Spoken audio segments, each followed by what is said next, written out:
Hi hello नमस्कार सगळ्यांना. कसे आहात सगळे? छान ना? छानच असले पाहिजे. कारण अक्षरशः आहे ना, मला आजचा जो व्हिडिओ मी पोस्ट करते ना, मला खूप असं अंग भरून येते माझं. कारण माझा कसा धोका मिळाला मला आयुष्यामध्ये. कारण काही चुकी नसताना घर बांधलं, माझ्या बापाने घराला पैसे दिले, लग्नात 25 तोळे मला घातले आणि आज हा एका बाईसाठी, म्हणजे वयस्कर ती काही खूप तरुण नाही आहे, पण त्याचं लग्नाच्या अगोदरपासून तिच्याशी लफडं होतं म्हणून ती गोष्ट आहे. आणि ती बाई मी नसताना माझ्या घरात येऊन झोपायची. मी आई बापा आली की माझ्या घरात येऊन भेटायची नवऱ्याला. आणि माझा नवरा तिला खास बघण्यासाठी माझा कसा तडफडतो तसा तडफडायचा. तर आपण पहिल्यांदा आहे ना, सगळे व्हिडिओ आहे ना, तुम्ही रेकॉर्डिंग ऐका. मग याच्यावर मी बोलू शकते. कारण आज माझे जे त्रास होतोय ना माझ्या मनाला, हे रेकॉर्डिंग ऐकल्यानंतर हा त्रास कोणत्याच महिलेला जाऊ नये. आणि मी आत्ता खरंच सांगते, ज्यांची नवरी खरंच लफडी करतात ना, त्यांनी खरं सांगते, आत्ताच संसार सांभाळा, नाही तर बिंदास आपल्या आईबापाकडे निघून जा. कारण एक आपण लेडीज आहे, भरपूर धमक असते आपल्या कमाल. कारण ह्या नीच माणसांमुळे ना मानसिक त्रास काय असो ना, ते मी अनुभवलेले आहे. चला आपल्या ब्लॉगला सुरुवात करूया. पहिल्यांदा रेकॉर्डिंग ऐकूया, त्याच्यावर आपण सविस्तर बोलूया. आणि एंडपर्यंत रेकॉर्डिंग ऐका, कारण मध्यंतर एवढं नाही आहे, पण एंडिंगला एवढं डेंजर बोललेत ना दोघं जर, ते ऐकण्यासाठी. चला ब्लॉगला सुरुवात करूया. बरं का? हॅलो, तिला रडायला मी रडलो की ती रडत बसायची बरं का. ती रडली कधी कधी रडता रडता मग पण हसू येते. म्हणजे 3-4 तास कंटिन्यू फोन चालतो. काय करायचं माहिती का? चांगली आता काय करते पण मग चांगली, पण काय करते आपलं लग्न झालं पण पोर.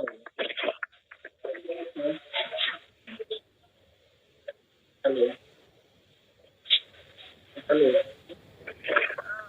आल्यावर काय टेन्शन ना? हा हा, आता लॉकडाऊन परत झालं ना आपल्याकडं? नाही झालं. बाईक काय म्हणतो लॉकडाऊन झाले गावाला तीन बाईक म्हणते. हा?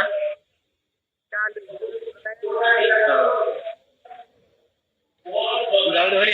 त्या अक्षर परत काय बोल ना, डायरेक्ट तोंडावर बोलते ना, त्याला नको सोडू आता. हा, हॅलो,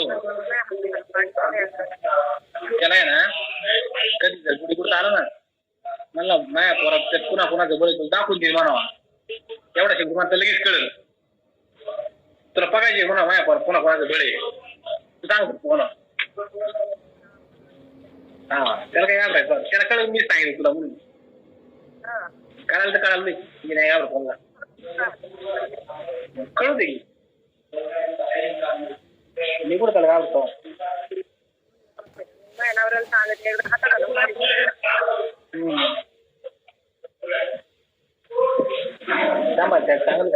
भारी फुगाड गाडी विकली म्हणलं चांगलं आहे म्हणलं. हा, काही काम असलं की सांभाळ, गाडी लागली की सांभाळ. हा,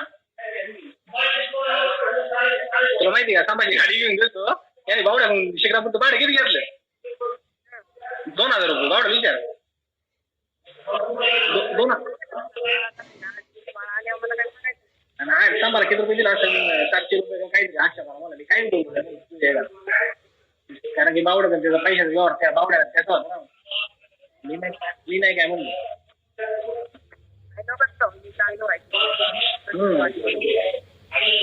बाराबडा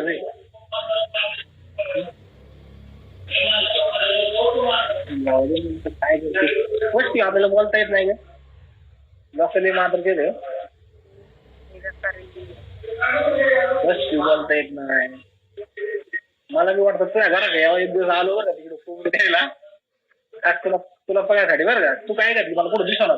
दररोज कामाला पळायची आणि मला काय राहावं ना. एक दिवस किरण्या होता, किरण्या गेला घरी आणि मी गेलो किरण्याकडे तिकडून निघून बरं का तुझ्याकडं. दिदींच्या घरी होत्या. मला लक्षात कुठेतरी गेलेली कामाला बरं का. बायकोला कळलं कुठं, बायको किती वाटतं काय? हा, म्हणली पार तिच्यासाठी पार मारायला लागला. मला तिला पहिले तुला दमच निघत नाही. हा मग मला म्हणते तिच्यात काय असं, तिच्यात काय असं म्हणलं आता काय सांगू. म्हणलं आता मारले मग म्हणलं दिसते काय असते म्हणलं जीव लावून असं तिला कुठे सांगा. तिला काय सांगा म्हणलं माझं दिसण्यावर काय म्हणलं जीव वाटते तिकडं. काहीच नाही बोललो म्हणलं जाऊ दे आता कसं आहे तू रात्री वस्ती हिला ठेवायची वस्ती म्हणून हातात नको कुठं नाही का. नाही तर 2-3 दिवस मी तुझी 3 वाजता वाट पाहिजे मला वाटलं तू कमीत कमी येशील बरं का मुलगा. कारण की इकडे पडीमध्ये जागा होती ना.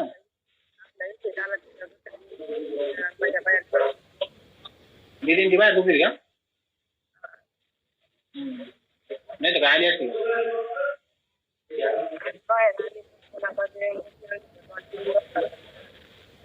हा हा कारण की इकडं घरात निघाली इकडं इकडून बाहेरून कडी लावून यायची कारण पडीमध्ये जीवन टाकायला जीवन आहे ना.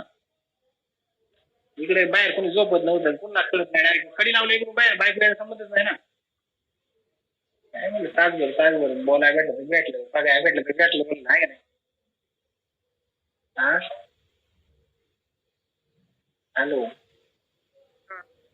आता सुट्टीला आला येत जातो. हा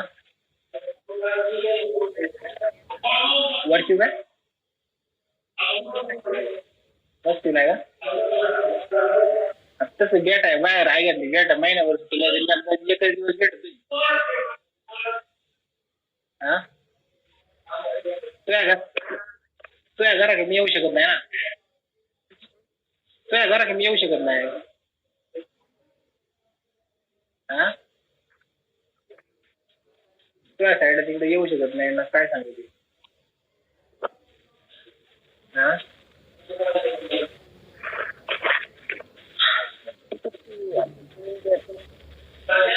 वस्तीला काय भरते का. हा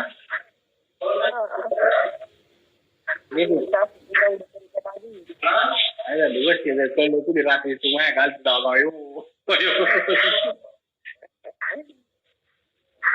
आणि बायको ना वागू 3 महिने होतं म्हणलं जा मला म्हणायची मी जर गेले ना ती एका मिनिटात घरात येईल रात्रीची म्हणते.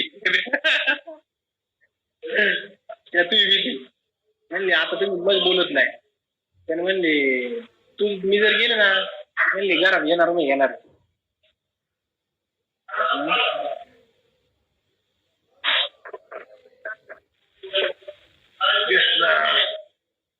लॉकडाऊन मध्ये काय झाले मज्जा जास्ती तर मग आठवण येत नाही.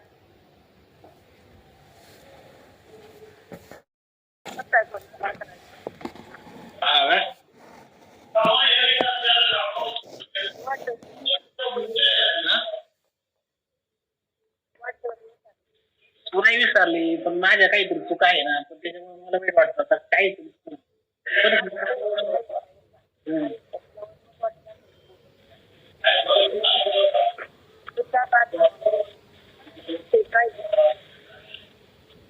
मी एक दिवस लेवायचा होता ना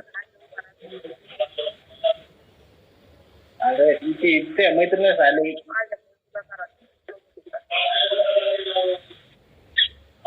मला म्हणत होती ती मरकळवाडी म्हणत होती तू असं काय केलं म्हणली बरं का.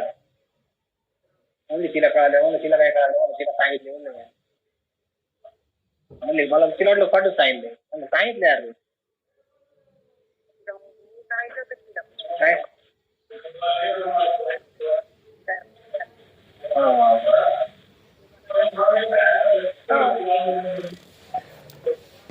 मी नाही बसते टेन्शन घेत काही टेन्शन घेत मी तर कुणाचा मोबाईल घेऊन बोलत बस.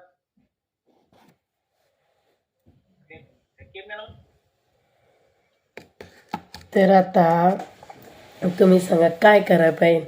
म्हणजे मी माझ्या नवऱ्यासंग असताना पण ही वैशाली संभाजी दरगुडे आणि सोमनाथ एकनाथ दरगुडे BSF जवान मी यांचे भेटण्याची प्लॅनिंग कशी होती बाबा. मी सोबत असले तरी हा नालाय कुत्रा तिच्या घरी जायचं तिला बघण्यासाठी परत फडायचा. मग आता मी एखादा तुच्छ भाषेत शब्द बोलले तर राग यायला नाही पाहिजे ना. माझ्या यूट्यूब फॅमिलीला पण खूप राग येतो की बाबा मोनिकाताई तुम्ही नका असं बोलू, तो नीच आहे, तुम्ही नका नालायकागत बोलू. मग मला सांगा, आज मी सोबत असताना पण याने जी काशी करायची ती करीतच होता. मग याचं करायचं तरी काय? म्हणजे हा कुत्रा माझ्या संग कधीच प्रामाणिक नव्हता. फक्त मुलं झाली तरी हा माधुरचित माझ्या संग प्रामाणिक नाही राहिला. मग याचं काय करायचं आहे मला? आणि याचे घरची माझ्या संग दुश्मन निघाले. तुम्हाला मी ती स्टोरी पण सांगेन. याच्या आईबापांनी पण मला काय काय त्रास दिला, याच्या भावानी काय त्रास दिला, याच्या वहिनीनी काय त्रास दिला, याच्या बहिणीनी किती त्रास दिला आहे, ती त्या स्टोरी मी सांगणारच आहे. कारण आता प्रत्येकाचं घेतलंच पाहिजे मला. कारण आज मी सोबत असताना, मी गावाला असताना पण हा नालाय तिला भेटण्यासाठी तरपडायचा. आणि तो म्हणायचा ना, पडवी पडवी. ती पडवी आमची आडगळीची रूम आहे. म्हणजे पहिलं माझं लग्न झालं तेव्हा तिथं किचन होता, म्हणजे स्वयंपाक वगैरे बनायचा आमचा. तर नंतर आम्ही सगळ्यांनी दिराने आम्ही घर बांधलं एकत्र, आणि मग ती पडवी तशीच राहिली. तर माझ्या लग्नाचं बेड वगैरे सगळं तिकडं आम्ही टाकलं होतं की आम्हाला गरज नव्हती पडली इकडं म्हणून. तर मी त्याचा विचार कसा, मी घरात झोपले ना, हा बाहेरून कडी लावायचा आणि ती छिन्नाल त्या पडवीमध्ये येऊन ही दोघंजण झोपायची. मग मला म्हणायचे, हिला पण 2 मुलं झाली, हिला नवरा कमी पडत होता का ह्या भिक्कारडीला? याला ठीक आहे की मी बायको होते, याला बाहेरची एक चटक होती, याला रोज म्हणतात एक वडापाव म्हणा, मिसळपाव म्हणा, रोज वेगवेगळा लागत होता. मग तसंच ही नालायक कुत्री जवाडी याला लागत होती. याचं लग्नाच्या अगोदरपासून आपण त्या 2-3 दिवस झाले तिच्या स्टोऱ्या बघतोय, तरी याला जवळ लागत होती. तर मग ह्या रांड्यांनी लग्नच नव्हतं करून द्यायचं नाही याचं आधी. या कुत्र्याला वाटलं याची आईबापा मरून गेली, याच्या आईबापाला वाटलं होतं की बाबा होईन आपलं पोरगं सुधरण, पण यांनी माझा बळी दिला याच्यामध्ये. मग याचं लफडं होतं ना, तर आईबापाने पण लग्न करून नव्हतं द्यायचं ना. आणि हा जवाडा म्हणजे मला अंधारात, प्रत्येक गोष्टीत मला अंधारात ठेवले. आणि कुत्र्यानी भिकारी एक नंबरचा, तुझं कधीच चांगलं नाही होणार. सोमनाथ दरगुडे, वैशाली संभाजी दरगुडे, तुझे एका मुलीचं लग्न झालेले आहे आता.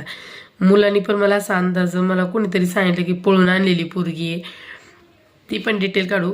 आणि हे जास्तीत जास्त व्हिडिओ तुझ्या जावयापर्यंत पोहोचवण्याचा पण मी विचार करणार आहे. कारण माझ्या लई संसाराचं तू वाटोवं केलेलं आहे. आज मी प्रत्येक गोष्टीला उद्धारते. आज मी माझी 2 मुलं घेऊन माझ्या बापाची इथं राहते. तर काय एवढं मी तुझं काय पाप केलं तर ग कुत्रे? मी तर तुला भिकारी ओळखीत पण नव्हते, एवढं तू माझ्या संसाराची वाट लावली. तो पुरुष होता, तो तुला बोलवित होता, तू कशी काय येत होती? आणि तू स्पष्टपणे बोलतोय ना की बाबा मला तुला बघायचं होतं, मी तिकडे यायचो खाली, माझी बायको लगेच बघायची. अगं कुत्रे जवळ, मला तुझा अख्खा मॅटर माहीत झालता, पण मी एक शब्दाने तुला कधी काय बोलली नाही. तू आमच्या वावरात कामाला असायची, आमच्या घरात खायला प्यायला असायची. पार माझी सासू मेली ना कुत्रे, तरी तू माझ्या नवऱ्याच्या ताटात बसून खाल्ले. मी तुझ्या समोर बसले, माझा नवरा तुझ्या मांडी ठेवून खात होता. पण माझ्या मनात कधी असं वाईट नाही आलं, मी कधी असं भो केलंच नाही भिकाऱ्यांना तुम्हाला. अशी काही चुकी झाली ती माझी की तू एवढी घाण शिक्षा दिली दलिंद्री मला. हां, आणि सोमनाथ दरगुडे, तू तेवढा नीच निक्षण माहितीच नव्हतं रे. अरे तू तुझा बाप मिळाला तरी 10वी दिवशी तू बाथरूममध्ये तिच्यासंग सेक्स हा प्रकार केला आहे. ते पण रेकॉर्डिंग आपण व्हायरल करू काही दिवसांनी. कारण मला खूप मानसिक त्रास दिलेला आहे तू. आज सोपं नाही, आज माझ्या एवढे रेकॉर्डिंग तू एवढ्या बायकांच्या क्लोज गेलेलं आहे. अरे मला अक्षरशः रडायला येते. माझी काहीच चूक नसताना मला एवढं तू त्रास दिलेला आहे. अरे माझ्या बापाने काय कमी केलं तर तुला लग्नामध्ये? 25 तोळे देऊन माझ्या बापाने लग्न लावून दिलं तर माझं. आज तू सगळं छिन्नालांच्या वड्यावर घातलं वय रे. आणि 2 मुलं काढसपर्यंत तुला बायको गोड लागली काय? मुलं झाली तरी तू बाहेर जवाय जात होता. चला यूट्यूब फॅमिली, भेटूया आपण दुसऱ्या ब्लॉगमध्ये. ही वैशाली संभाजी दरगुडे नाही, ही राहिला चिंचोशीची जी कुत्री, तिची पुरीचं आत्ता लग्न झालेले, तिच्या पुरीपर्यंत हे व्हिडिओ पोहोचलेच पाहिजे जावयापर्यंत. आणि हे व्हिडिओ पोहोचायचं का मी करणार. कारण येणे माझ्या संसाराचं वाटोवं गेलेले. हिला पण कळू द्या की आपल्या मुलीच्या संसाराचं वाटो झाल्यानंतर आईला काय धड लागते. जसं आज माझे आईबापा कोसतात आहे माझ्यामुळं, तसंच वैशाली संभाजी दरगुडे तुझ्या जावयापर्यंत ही व्हिडिओ पोहोचणार. कारण आज तू माझा संसार मोडलेला आहे. चला यूट्यूब फॅमिली, तुम्हाला माझी व्हिडिओ आवडत असेल तर शेअर करत जा. आणि जसं पिंपळगाव, चाकण, खेड इकडं शेअर करा. कारण तिकडं तर खरी गरज आहे त्या व्हिडिओची. भेटू आपण दुसऱ्या ब्लॉगमध्ये. आणि उद्या पण तिचंच कॅप्शन राहणार आहे. आणि 2 दिवसांनी तिची मी आंघोळीची व्हिडिओ पोस्ट करणार आहे.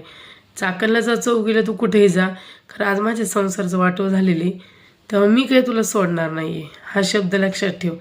भेटूया आपण उद्याच्या ब्लॉगमध्ये. तोवर सगळ्यांना बाय बाय.